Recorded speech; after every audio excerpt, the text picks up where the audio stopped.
Assalamualaikum warahmatullahi wabarakatuh.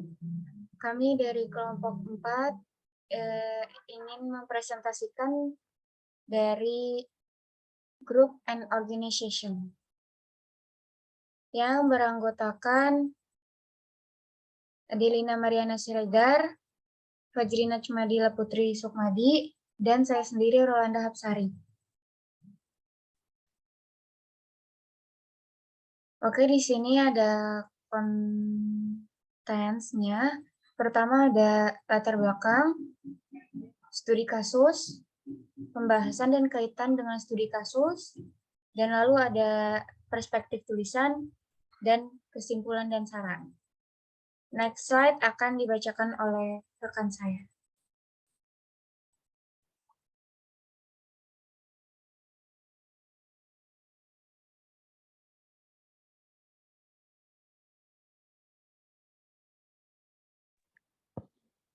Latar belakang suatu organisasi dan kelompok akan selalu melibatkan komunikasi dalam upaya pertukaran dan penyebaran informasi sebagai langkah untuk mencapai tujuan utama kelompok atau organisasi. Individu dalam sebuah organisasi atau kelompok merupakan salah satu unsur dalam komunikasi organisasi. Individu tersebut merupakan aset perusahaan yang sangat penting dalam suatu organisasi yang personalitasnya rumit dengan berinteraksi dalam situasi kelompok. Mengingat bahwa faktor manusia itu mutlak atau harus ada dalam organisasi bahkan melebihi faktor-faktor lainnya, sehingga perlu mendapatkan perhatian lebih serius dalam manajemennya. Eros 2016. Komunikasi merupakan proses penyampaian info dan pengertian dari satu orang ke orang lain dan cara penyampaian gagasan, fakta pikiran, dan perasaan dan nilai kepada orang lain. Davis dan Newstrom 1993. Sehingga komunikasi salah satu faktor yang sangat penting bagi suatu organisasi. Karena dalam komunikasi terdapat interaksi sosial dengan pertukaran makna untuk mengintegrasikan tindakan-tindakan individu. Oleh karena itulah, dalam komunikasi kelompok dan organisasi, terdapat beberapa teori komunikasi kelompok dan organisasi, yaitu next.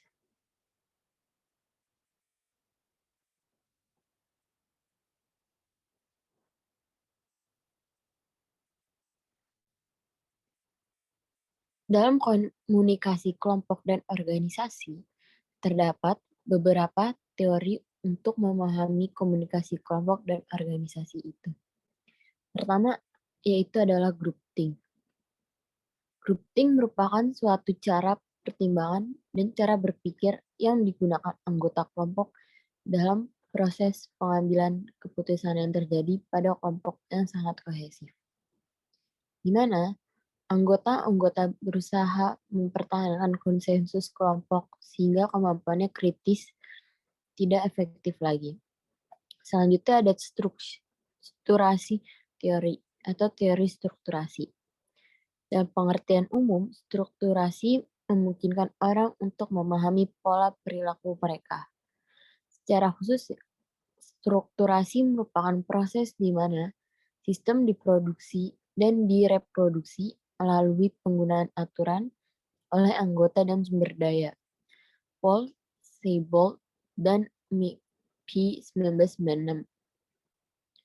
Untuk teori strukturasi sendiri diproduksi dan diprediksi oleh orang-orang yang berinteraksi setiap hari, mencoba untuk mencapai tujuan perusahaan dan pribadi. Modav, Dwayne, dan Butler 2008. Paul dan kawan-kawan menyimpulkan bahwa kunci memahami kelompok adalah melalui analisis strukturasi. Berikutnya ada teori budaya organisasi. Teori budaya organisasi mengajak semua orang atau peneliti untuk memahami, mencatat dan memahami perilaku komunikatif anggota organisasi. Pakhanovsky dan O'Donnell Trujillo 1983 berpendapat bahwa budaya merupakan sebuah cara hidup dalam sebuah organisasi. Budaya organisasi mencakup banyak hal, mulai dari suasana, emosional, dan psikologi. Kita ada organisasi informasi teori. Teori informasi organisasi merupakan salah satu teori komunikasi yang membahas mengenai penting informasi dalam organisasi untuk menjaga kelangsungan hidup organisasi. Next.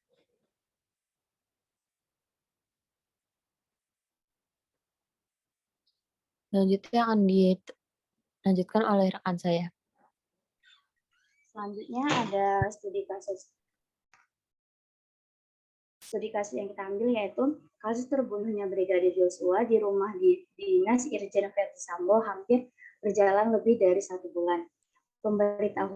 Pemberitaan hingga percakapan media sosial kita selama 1 bulan lebih dipenuhi oleh polemik dan perdebatan tentang perkembangan kasus tembak polisi tersebut.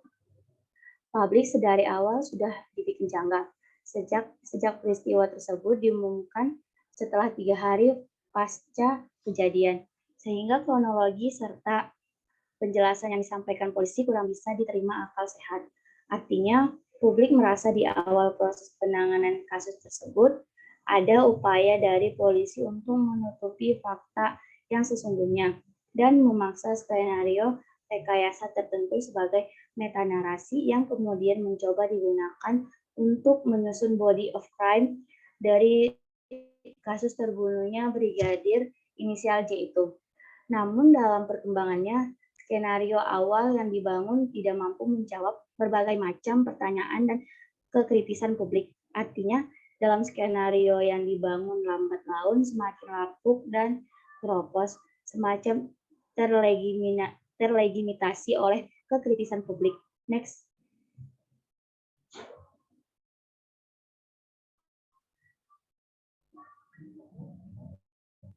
Selanjutnya akan dijelaskan oleh rekan saya.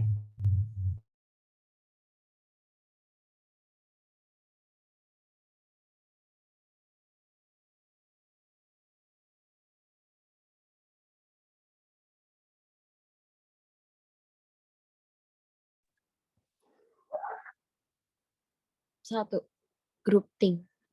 Pemikiran kelompok didefinisikan sebagai sebuah cara yang digunakan anggota kelompok ketika keinginan mereka untuk kebulatan suara mengalahkan motivasi mereka untuk menilai semua rencana tindakan yang ada. Kelompok yang sangat kohesif sering gagal mempertimbangkan alternatif tindakan mereka ketika anggota kelompok berpikiran sama dan tidak memiliki pandangan yang bertentangan. Mereka juga tidak mungkin berbagi ide yang tidak populer atau berbeda dengan orang lain. Groupthink menunjukkan bahwa kelompok-kelompok ini membuat keputusan secara prematur. Beberapa di antaranya memiliki konsekuensi yang langgeng ataupun tragis. A. Asumsi groupthink. Ada 3 asumsi dalam groupthink. Pertama, ada asumsi pertama di mana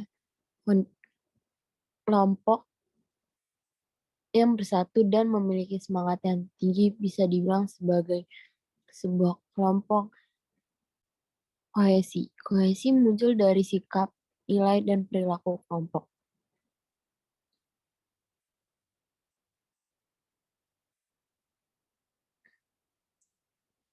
Asumsi yang kedua, orang-orang adalah bukan cenderung mengganggu pengambilan keputusan dalam kelompok kecil. Dennis Guran 1998 mencatat bahwa kelompok rentan terhadap batasan afiliasi, yang berarti bahwa anggota kelompok menahan masukan mereka daripada mengambil resiko penolakan. Berikutnya ada asumsi ketiga. Menurut Al Robert Zachong 1965, dia mengemukakan bahwa sebuah prinsip yang sangat sederhana mengenai kelompok, yaitu adalah ketika orang lain ada di sekitar kita, kita menjadi terangsang secara bawaan yang membantu atau menghambat pelaksanaan tugas. Marvin Shaw 1981 dan Randy Fujishin 2007.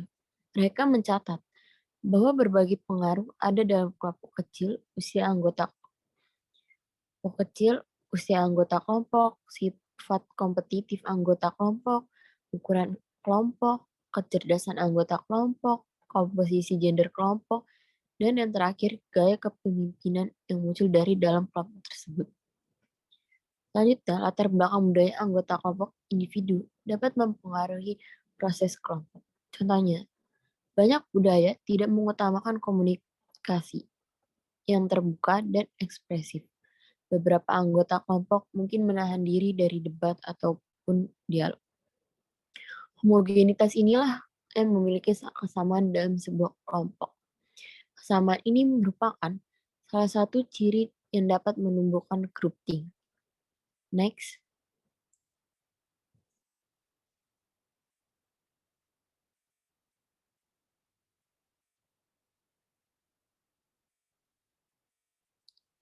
What comes before antecedent condition of grouping? Kekompakan kelompok. Dalam beberapa kelompok, kohesi dapat menimbulkan perasaan yang positif tentang pengalaman kelompok dan anggota kelompok lainnya. Kelompok yang sangat kohesif juga mungkin lebih antusias dengan tugas mereka dan merasa diberdayakan untuk melakukan tugas tambahan. Singkatnya, kepuasan yang lebih besar dikaitkan dengan peningkatan kekompakan.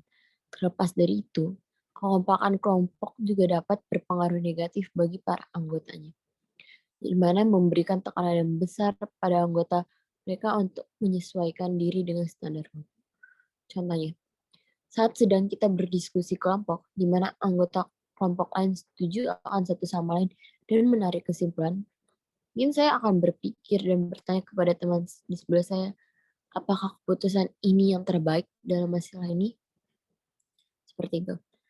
Selanjutnya ada faktor struktural. Karakteristik struktural tertentu atau kesalahan mendorong pemikiran kelompok. Mereka termasuk isolasi kelompok, kurangnya kepemimpinan yang tidak memihak, kurangnya prosedur yang jelas untuk keputusan, dan homogenitas latar belakang anggota kelompok. Isolasi kelompok mengacu pada kemampuan kelompok untuk tidak terpengaruh oleh dunia luar. Kurangnya kepemimpinan yang tidak memihak adalah di mana ketika pemimpin kelompok lebih mementingkan kepentingan dirinya sendiri. Kesalahan struktural yang dapat menyebabkan grouping adalah kurangnya prosedur pengambilan keputusan, di mana yang dimaksud kegagalan untuk memberikan norma untuk memecahkan masalah kelompok. Contohnya, misalkan dalam sebuah rapat, pernyataan seseorang dibungkam atau tidak diperhatikan sama sekali, maka anggota kelompok tersebut lebih berpikir untuk memilih suara dominan ketimbang menentang keputusan yang lain. Next.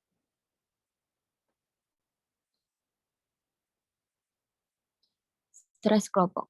Stres internal dan eksternal adalah tekanan yang diberikan pada kelompok berdasarkan masalah dan peristiwa keduanya di dalam dan di luar grup.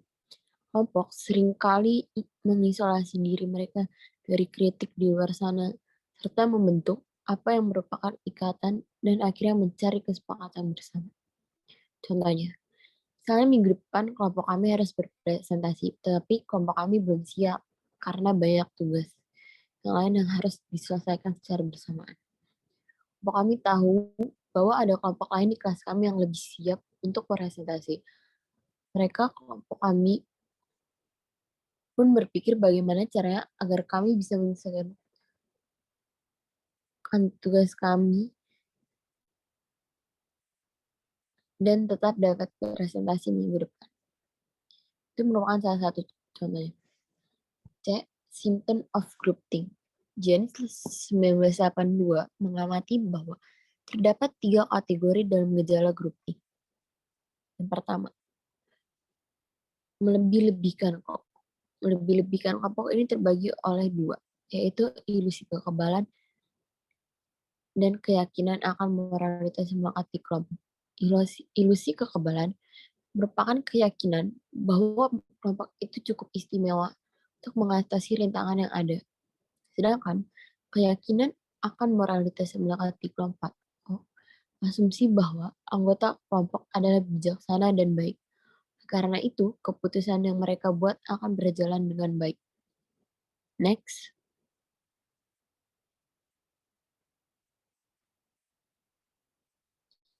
Pikiran tertutup. Pikiran tertutup terbagi atas dua juga. Pertama itu ada stereotip kelompok luar. Persepsi stereotip tentang saingan atau musuh. Stereotip inilah yang membuat para penasihat tidak melihat musuh sebagai manusia. B. Rasionalisasi kolektif. Situasi di mana anggota kelompok mengabaikan peringatan yang mungkin mendorong mereka untuk mempertimbangkan kembali pikiran dan tindakan mereka sebelum mereka mencapai keputusan akhir. Selanjutnya ada tekanan terhadap keseragaman. Tekanan terhadap keseragaman terbagi atas 4. Pertama ada penyensoran sendiri. Mengacu pada kecenderungan anggota kelompok untuk meminimalkan keraguan dan argumen balik mereka. Kedua, ilusi kebulatan suara. Percaya bahwa diam sama dengan sebuah persetujuan. Ketiga, penjaga pikiran yang ditunjuk sendiri. Anggota kelompok yang melindungi kelompok dari informasi yang merugikan. Terakhir, tekanan langsung pada pembangkang. Pengaruh langsung pada anggota kelompok yang memberikan pemikiran bertentangan dengan kelompok. Next.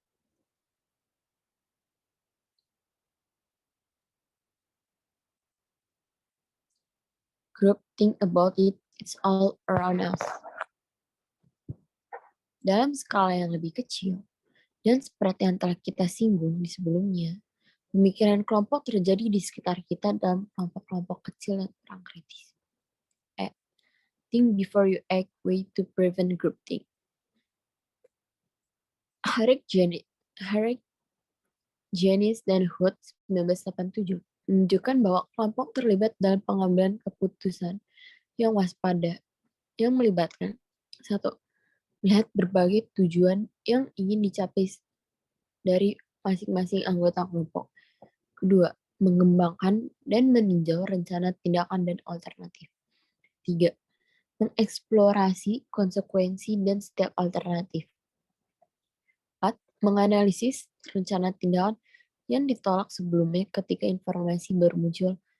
Dan yang terakhir adalah memiliki rencana darurat untuk saran yang gagal. Next.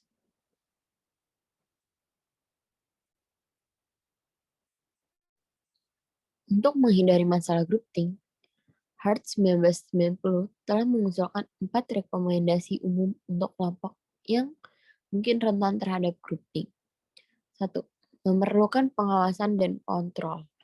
2. Merangkul whistleblowing dalam kelompok. 3. Memungkinkan untuk keberatan. Dan yang terakhir, menyeimbangkan konsensus dan aturan mayoritas. Next. Selanjutnya akan dibawakan oleh rekan saya.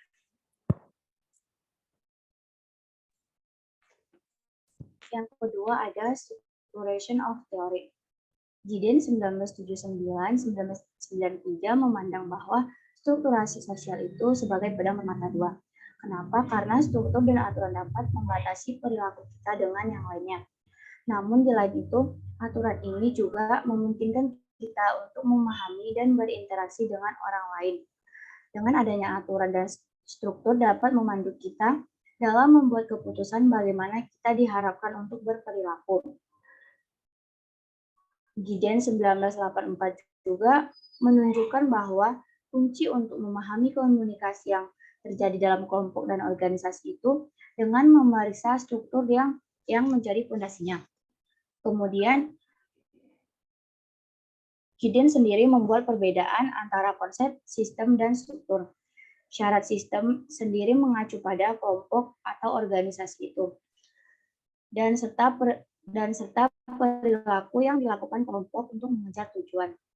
Dalam pengertian umum, strukturasi memungkinkan orang untuk memahami pola perilaku mereka. Secara khusus, strukturasi ini merupakan proses di mana sistem diproduksi dan direproduksi melalui penggunaan aturan oleh anggota dan sumber daya. Dan untuk teori strukturasi ini, struktur organisasi diproduksi dan direplika oleh orang-orang yang berinteraksi setiap harinya, mencoba untuk mencapai tujuan perusahaan dan pribadi. Selanjutnya,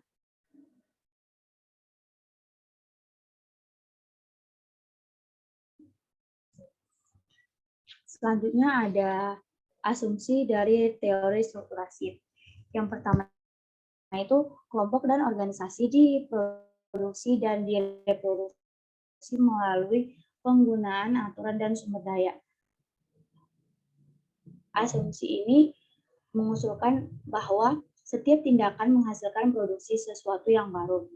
Setiap tindakan atau perilaku yang melibatkan kelompok atau organisasi ini dipengaruhi oleh masa lalu, di mana setiap kali kita berkomunikasi dengan orang lain, kita membangun awal yang baru dengan membuat aturan yang baru, membuat harapan yang baru, mengubah aturan yang ada, menegaskan kembali aturan yang telah digunakan dalam masa lalu.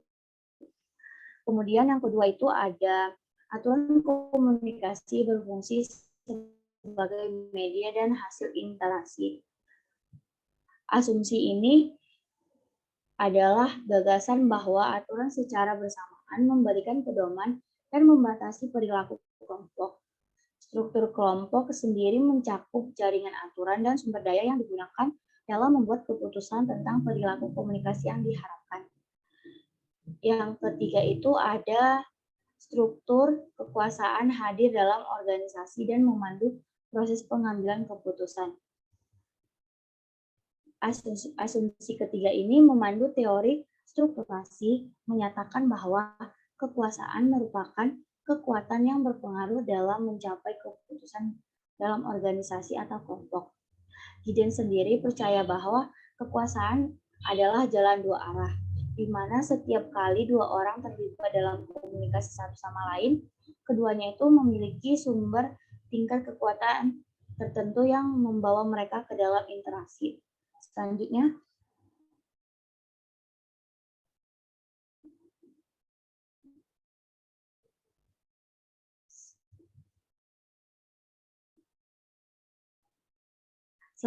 itu ada contoh dari strukturasi. Contoh dari strukturasi ini seperti tim yang seorang supervisor yang ingin karyawannya memanggil dengan sebutan tim dan bukan Mr. von Drasek. Tetapi strukturnya dalam hal ini norma perusahaan tidak memungkinkan pekerja untuk berkomunikasi secara informal. Namun aturan komunikasi pribadi tim adalah bahwa pekerjanya harus memanggil dengan nama depannya.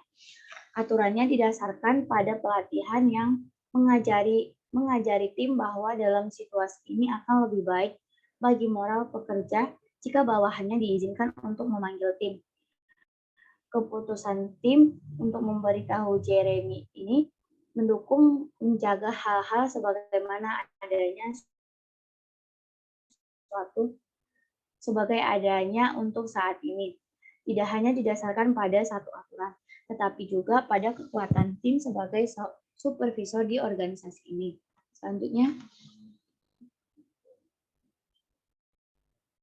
Selanjutnya dalam hal pengambilan keputusan, tidak ada satu struktur kekuasaan dalam jaringan aturan organisasi yang lebih penting daripada yang lain.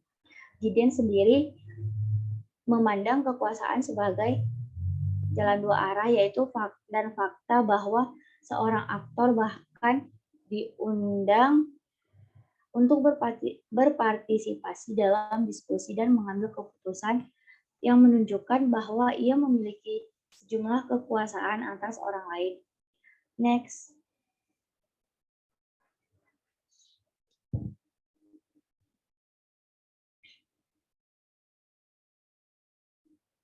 Selanjutnya B ada Elements of Structuration Theory. Unsur-unsur yang terdapat dalam elemen of structuration theory ini meliputi agensi dan refleksitas, dualitas struktur, dan integritas sosial. Yang pertama itu kita akan membahas agensi dan refleksitas dari elemen of struktur teori ini. Agensi merupakan sebagai perilaku atau aktivitas spesifik yang dilakukan manusia dengan dipandu oleh aturan dan konteks di mana interaksi terjadi. Agensi juga mengacu pada orang yang terlibat dalam perilaku ini. Menurut teori strukturasi, organisasi terlibat dalam proses yang dikenal aktivitas ini mengacu pada kemampuan seseorang untuk memantau tindakan dan perilaku mereka. Elemen penting dalam agensi dan refleksitas ini adalah sebuah kemampuan individu untuk mengartikulasikan alasan mengapa mereka berperilaku seperti itu. Oleh karena itu, dalam agensi memiliki tingkat kesadaran tentang perilaku. Yang pertama itu ada kesadaran diskursif. Next.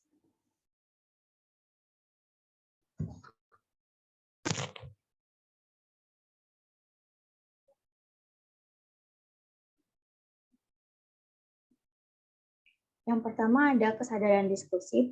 Kesadaran ini mengacu pada kemampuan seseorang untuk menyatakan pemikirannya dalam bahasa yang dapat digunakan bersama dengan anggota organisasi lainnya.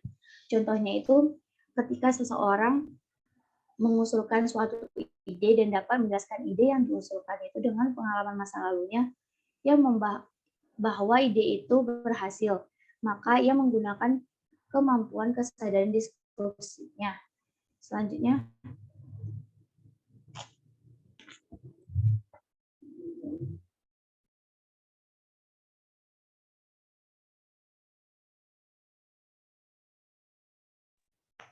kesadaran yang kedua itu kesadaran praktis. Kesadaran praktis ini mengacu pada tindakan atau perasaan yang tidak dapat diungkapkan dengan kata-kata. Contohnya itu seperti ketika seseorang itu sulit menjelaskan perasaannya, ketika ada yang memanggil dengan sebutan tuan atau ibu, karena ia merasa dirinya itu tidak cukup tua dengan sebutan itu. Next, selanjutnya.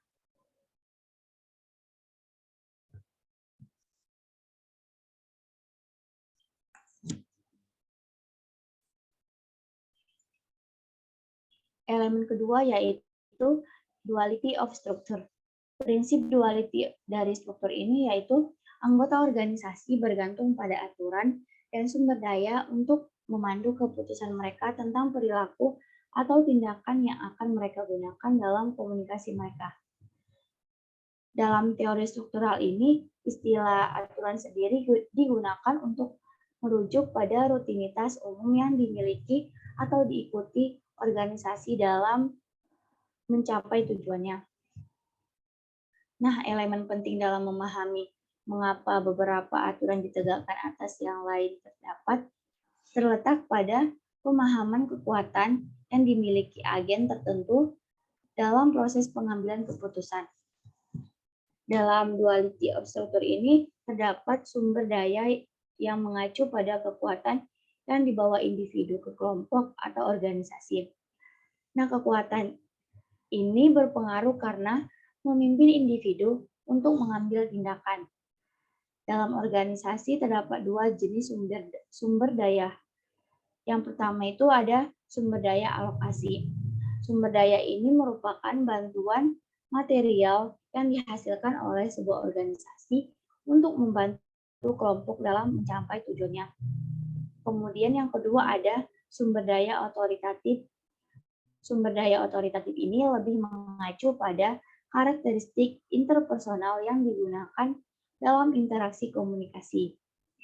Dalam teori strukturasi komunikasi interpersonal ini dipandang sebagai kemampuan untuk mempengaruhi orang lain. Next slide.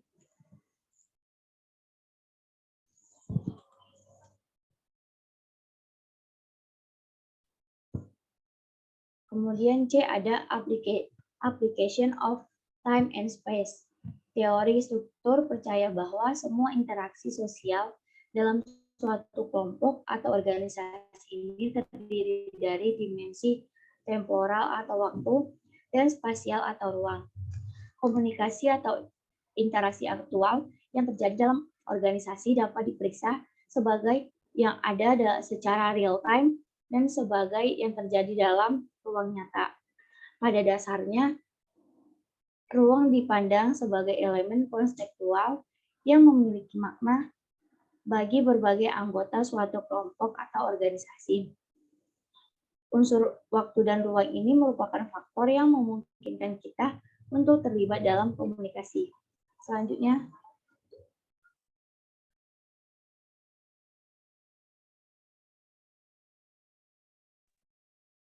materi selanjutnya akan dijelaskan oleh rekan saya.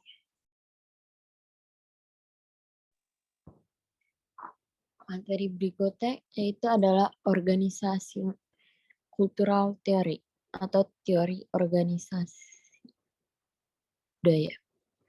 Pakanowski dan O'Donnell Trujillo 1983 berpendapat bahwa budaya merupakan sebuah cara hidup dalam sebuah organisasi.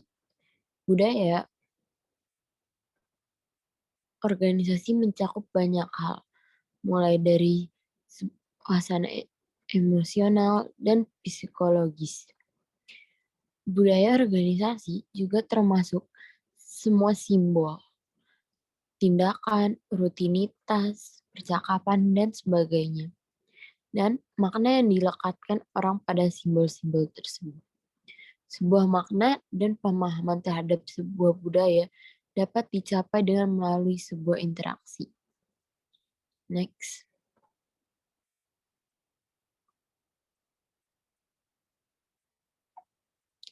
A. Metafora budaya jaring laba-laba dan organisasi. Gertz meyakini bahwa sebuah budaya merupakan seperti sebuah jaring yang dipinta laba-laba. Artinya, yaitu adalah di mana sebuah desain yang rumit dan pastinya setiap jaring berbeda dari yang lainnya. Karena hal itulah Gertz berpendapat bahwa semua budaya memiliki perbedaan sendiri dan tentunya juga memiliki keunikannya sendiri-sendiri.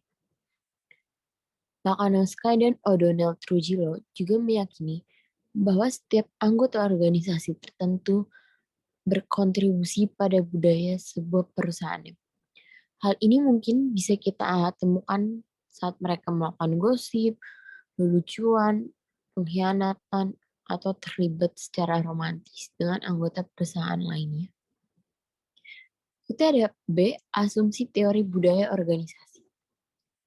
3 asumsi panduan teori budaya organisasi yang didukung oleh Pakanowski dan O'Donnell Trujillo. Pertama, anggota organisasi dapat menciptakan sebuah pemahaman yang lebih baik tentang nilai-nilai yang ada pada sebuah organisasi tersebut. Kedua, penggunaan dan interpretasi simbol sangat berperan penting bagi sebuah budaya dalam suatu organisasi. Terakhir, budaya bervariasi di seluruh organisasi, dan interpretasi tindakan dalam budaya ini beragam. Simbol meliputi komunikasi verbal dan nonverbal dalam suatu organisasi. Hatch 2006. Seringkali simbol-simbol ini mengkomunikasikan nilai-nilai organisasi. Simbol juga dapat berbentuk slogan atau membawa makna. Next. Ethnographic Understanding Language. Gertz 1973 mengemukakan untuk memahami sebuah budaya, seseorang harus melihatnya dari sudut pandang anggotanya. Untuk melakukan ini, Gertz percaya penelitian harus menjadi etnografi. Etnografer sendiri adalah sebuah metodologi kualitatif, di mana dengan cara mengungkapkan dan menafsirkan artefak, cerita, ritual, dan praktik untuk mengungkapkan sebuah makna dalam suatu budaya. Berikutnya itu ada D, the communicative performance. Kanoskai dan O'Donnell Trujillo 1982 berpendapat bahwa anggota organisasi melakukan pola komunikasi tertentu yang menghasilkan budaya organisasi yang unik. Pertunjukan adalah metafora yang merupakan proses simbolis untuk memahami perilaku manusia dalam suatu organisasi. Pertunjukan ini terbagi atas banyak. Pertama, pertunjukan ritual. Pertunjukan komunikasi yang terjadi secara teratur dan berulang disebut pertunjukan ritual. Ritual ini mencakup 4 jenis, yaitu pribadi, tugas, sosial, dan organisasi. Selanjutnya itu ada pertunjukan gairah. Adalah cerita organisasi yang dibagikan anggota satu sama lain. Berikutnya ada pertunjukan sosial. Adalah perilaku yang dimaksudkan untuk menunjukkan kerjasama dan sopan santun dengan orang lain. Pertunjukan politik. Organisasi perilaku ini menunjukkan kekuatan atau kontrol. Dan yang terakhir, pertunjukan akulturasi. Mengacu pada bagaimana sebuah anggota memperoleh pengetahuan dan keterampilan untuk menjadi anggota organisasi yang berkontribusi. Selanjutnya akan dibawakan oleh rekan saya.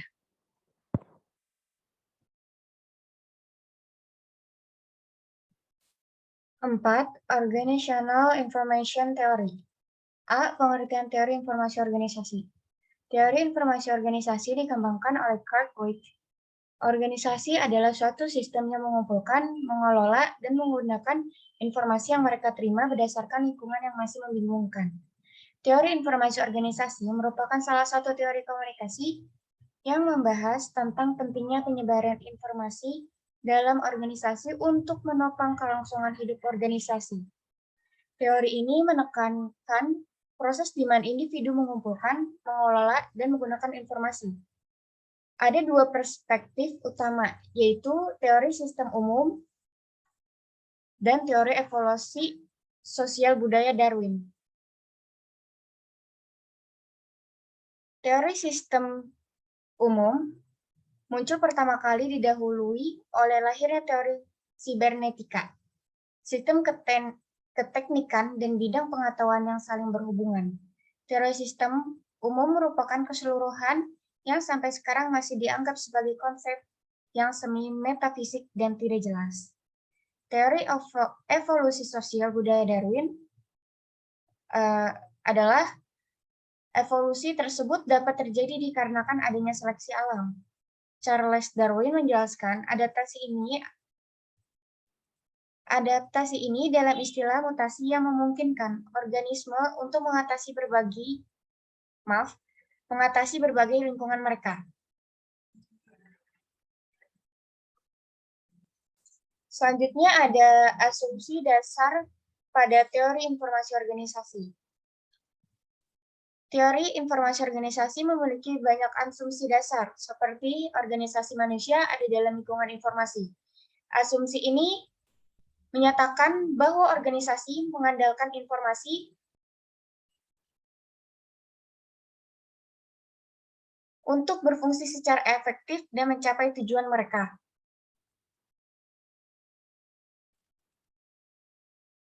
Contohnya, Organisasi Kesehatan Dunia atau yang sering kita dengar WHO, yang dimana organisasi ini berfokus pada pemecahan masalah dalam kesehatan dunia, yang mana organisasi ini mengumpulkan informasi terkait permasalahan kesehatan dunia agar nantinya segala permasalahan kesehatan tersebut dapat ditangani maupun dicegah dengan baik di bawah naungan organisasi ini. Asumsi yang kedua, ada informasi yang diterima oleh organisasi bervariasi dalam ambiguitasnya. Nah, ambiguitas di sini adalah ketidakjelasan tentang informasi yang diterima dari organisasi. Contohnya, ada penanggung jawab kelas C bilang, kalau ini ada tugas baru, tolong dikerjakan ya, nanti dikumpulkannya di sini. Penanggung jawab kelas C ini tidak memberitahu kejelasan di mana tugasnya akan dikumpulkan, dan penanggung jawab kelas C hanya bilang di sini. Jadi kita kayak nggak punya kejelasannya gitu. Dan asumsi yang ketiga, ada organisasi manusia terlibat dalam pemrosesan informasi untuk mengurangi ambiguitas informasi. Untuk mengurangi ambiguitas, organisasi telah memulai upaya bersama untuk memastikan bahwa organisasi yang diterima dipahami dengan benar. Contohnya, penanggung jawab kelas C bilang, ini tugas baru tolong dikerjakan ya, nanti dikumpulkan di GCR per kelas. Dan jangan lupa kasih nama dan NIM kalian. Contohnya seperti itu. Next slide. Mengurangi ambiguitas informasi. Untuk mengurangi ambiguitas yang muncul dalam penyebaran informasi di dalam organisasi, dapat dilakukan hal-hal sebagai berikut. Yang pertama ada menciptakan lingkungan organisasi atau enablement, mengacu pada bagaimana informasi akan diterima dan ditafsirkan oleh organisasi. Yang kedua ada menafsirkan input atau seleksi dengan memilih metode terbaik untuk memperoleh informasi. Yang ketiga ada retensi. Retensi itu suatu proses memusatkan perhatian pada hal-hal kecil berdasarkan ingatan kolektif dan memungkinkan orang untuk mencapai tujuan mereka. Next slide. Di yang D, konsep kunci dan konseptualisasi informasi. Teori informasi organisasi ini memiliki sejumlah konsep kunci yang penting untuk memahami teori ini, yaitu lingkungan informasi. Nah, lingkungan informasi ini menjadi konsep kunci utama dalam memahami suatu organisasi dan memproses informasi. Yang kedua ada aturan.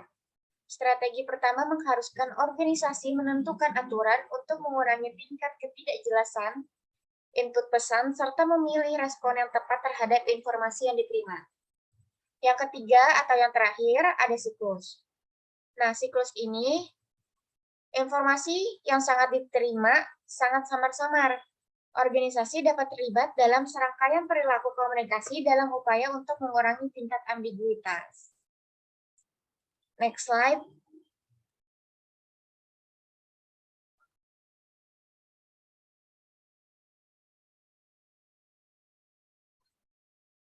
Prinsip ketidakjelasan.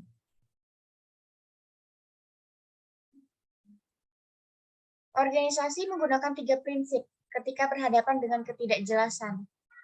Pertama, sebuah organisasi harus menganalisis hubungan antara ketidakjelasan informasi. Aturan yang dimiliki organisasi itu untuk menghilangkan ketidakjelasan dan siklus komunikasi yang harus digunakan. Terus ada prinsip yang kedua. Prinsip yang kedua yang diusulkan oleh Wake pada tahun 1979 berkaitan dengan asosiasi antara jumlah aturan yang dibutuhkan dan jumlah siklus yang dapat digunakan untuk mengurangi ketidakjelasan. Dan prinsip ketiga tetap sama, diusulkan oleh Wake. Tapi itu Wake ini menganggap hubungan langsung antara jumlah siklus dan digunakan dan jumlah siklus yang digunakan dan jumlah ketidakjelasan yang tersisa. Oke, next slide akan dibacakan oleh rekan saya.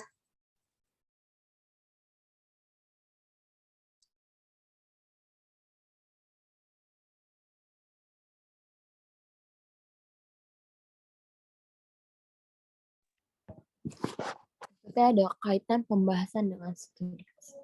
Di sini kelompok kami mengambil studi kasus, yaitu adalah kasus Brigadir J atau kasus Freddy Sambo.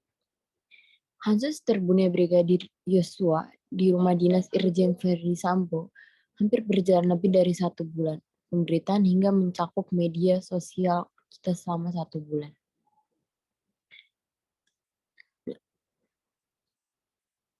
Namun dalam perkembangannya, skenario awal yang dibangun tidak mampu menjawab berbagai macam pertanyaan dan kekritisan publik.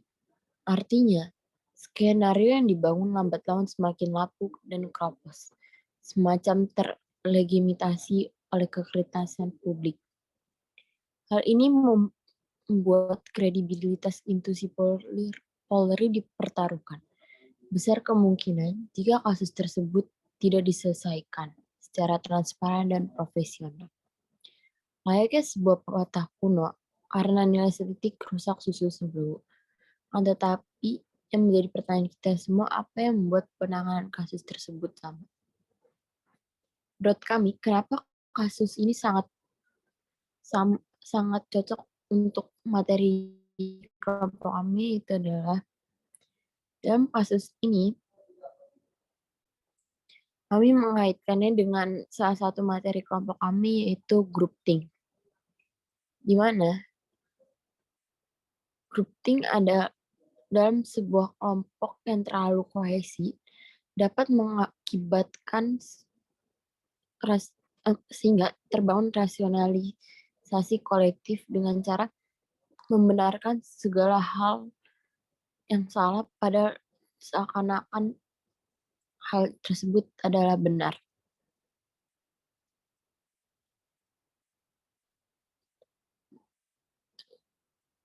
Dengan cara selain itu, kelompok dengan kohesivitas tinggi memberikan tekanan yang sangat besar, di mana karena Irjen Freddy Sambo ini merupakan jabatan yang tinggi, beliau dapat menekan para anak buahnya secara tidak langsung, di mana memberi tekanan yang besar pada anak buahnya tersebut untuk menaati apa yang beliau perintahkan. Hal itulah yang menyebabkan kemerosotan etis hingga ketidakmampuan akal sehat berpikir di luar groupthink. Groupthink sendiri adalah sebuah fenomena psikologis yang terjadi dalam relasi sebuah kelompok.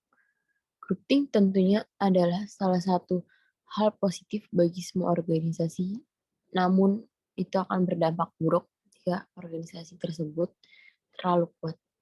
Next slide. Itu akan dijelaskan oleh rekan saya.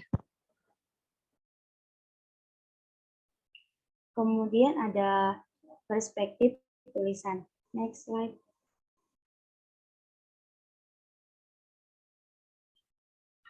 Dalam materi groupthink memberitahukan kepada kita bahwa groupthink pada sebuah kelompok sangatlah penting dan dapat memberikan peran positif. Tetapi dalam teori groupthink ini juga dapat berdampak buruk terhadap sebuah kelompok atau organisasi di mana mereka memberikan tekanan besar pada anggota mereka untuk menyesuaikan diri dengan standar kelompok mereka. Untuk teori strukturasi sendiri memang memandu kita dalam membuat keputusan bagaimana kita diharapkan untuk berpikir dan juga dapat memahami dan berinteraksi dengan baik terhadap sesama individu. Tetapi dalam teori strukturasi ini sendiri juga memungkinkan kelompok dan organisasi menganut sistem hierarki, di mana yang mempunyai posisi yang lebih tinggi tersebut lebih berkuasa dalam sebuah organisasi. Sehingga terkadang yang posisinya lebih selain itu pada next slide.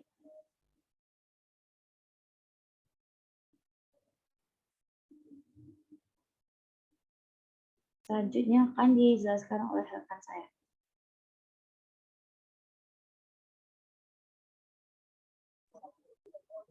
Kesimpulan dan saran.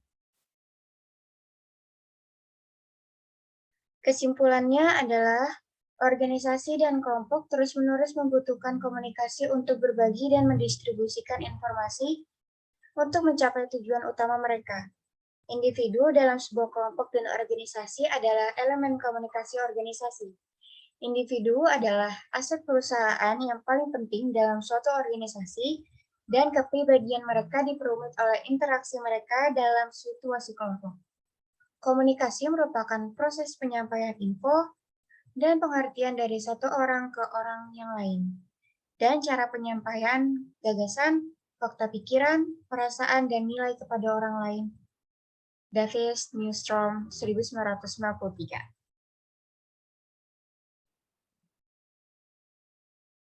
Dalam komunikasi kelompok dan organisasi terdapat beberapa teori komunikasi kelompok dan organisasi, yaitu pertama ada groupthink. Groupthink merupakan suatu cara pertimbangan dan cara berpikir yang digunakan anggota kelompok dalam proses pengambilan keputusan yang terjadi pada kelompok yang sangat kohesif, di mana anggota-anggota berusaha mempertahankan konsensus kelompok sehingga kemampuan kritisnya tidak efektif lagi. Yang kedua ada structuration theory. Strukturasi memungkinkan orang untuk memahami pola perilaku mereka. Secara khusus, strukturasi merupakan proses di mana sistem diproduksi dan direproduksi melalui penggunaan aturan oleh anggota dan sumber daya. Yang ketiga ada organizational cultural theory.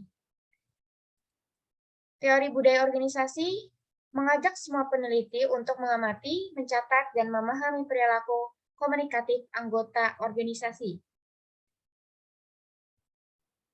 Pachonowski dan O. Daniel Trujillo berpendapat budaya merupakan sebuah cara hidup dalam sebuah organisasi. Budaya organisasi mencakup banyak hal, mulai dari suasana emosional dan psikologis. Dan yang terakhir ada Organizational Information Theory. Teori organisasi merupakan salah satu teori komunikasi yang membahas mengenai penting informasi dalam organisasi untuk menjaga kelangsungan hidup organisasi. Next slide, saran. Jadi dari kelompok kita, dapat kita lihat dalam pembahasan di atas, teori-teori dalam komunikasi kelompok dan organisasi sangat penting untuk memahami setiap individu dalam sebuah kelompok dan organisasi, sehingga sebuah kelompok dan organisasi tersebut dapat mencapai tujuan bersama. Oleh karena itu, penulis berharap semoga dalam tulisan makalah ini dapat bermanfaat bagi banyak orang, serta lebih memahami tentang teori komunikasi kelompok dan organisasi.